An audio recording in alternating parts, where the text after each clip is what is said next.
Cara bijak menghadapi teman lama yang tiba-tiba meminjam uang.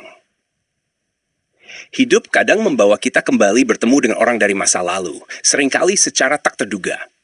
Namun situasi bisa jadi canggung ketika seorang teman lama yang sudah lama hilang kontak tiba-tiba muncul, bukan untuk menjalin silaturahmi, tapi untuk meminjam uang.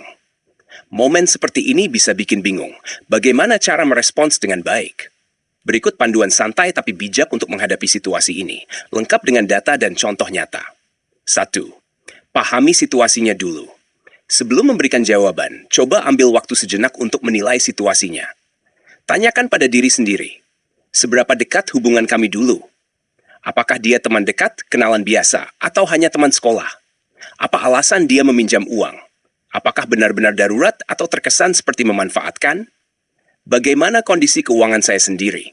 Apakah saya mampu membantu tanpa mengganggu kebutuhan pribadi? Menurut survei Bankrate, 2008% orang pernah meminjamkan uang ke teman atau keluarga, dan 24% diantaranya tidak dibayar kembali. Data ini jadi pengingat untuk lebih hati-hati saat meminjamkan uang, bahkan kepada orang yang kita percaya. 2. Sampaikan jawaban dengan jujur. Kalau kamu merasa tidak bisa atau tidak nyaman meminjamkan uang, jujur adalah kunci. Berikan penolakan dengan sopan dan empati. Misalnya, aku ngerti banget kalau kamu lagi kesulitan, dan aku turut prihatin.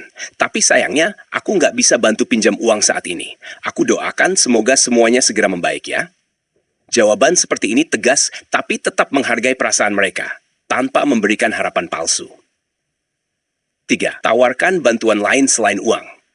Kalau permintaannya terdengar tulus, tapi kamu tetap nggak nyaman meminjamkan uang, coba tawarkan alternatif bantuan, seperti menghubungkan mereka ke sumber bantuan.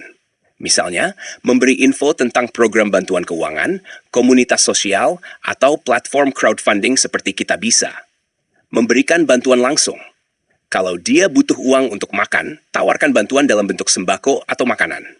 Penelitian dalam Social Psychology Quarterly menunjukkan bahwa bantuan non-materi seringkali mempererat hubungan lebih baik daripada bantuan uang, karena menunjukkan kepedulian yang tulus. 4. Tetapkan batas yang jelas. Kalau kamu memutuskan untuk meminjamkan uang, pastikan semuanya jelas. Buat kesepakatan tertulis. Catat jumlah pinjaman, tanggal pengembalian, dan konsekuensi jika tidak dikembalikan.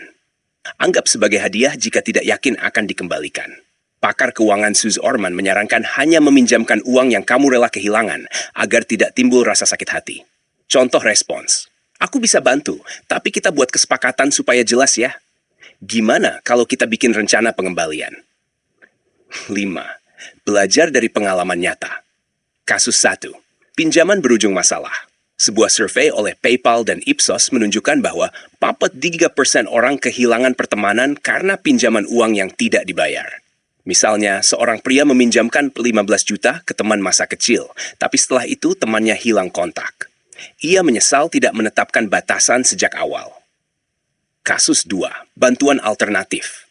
Sebaliknya, ada cerita lain di mana seseorang dimintai uang oleh teman lama.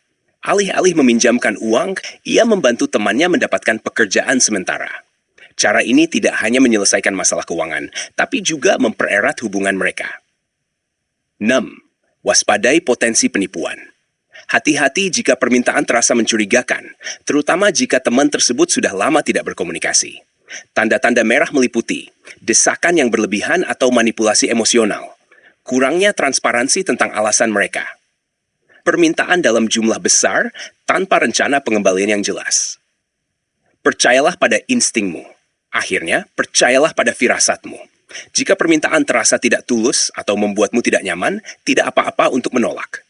Psikolog Dr. Susan Krauss-Whitburn menekankan pentingnya menjaga kesehatan mental dan emosionalmu.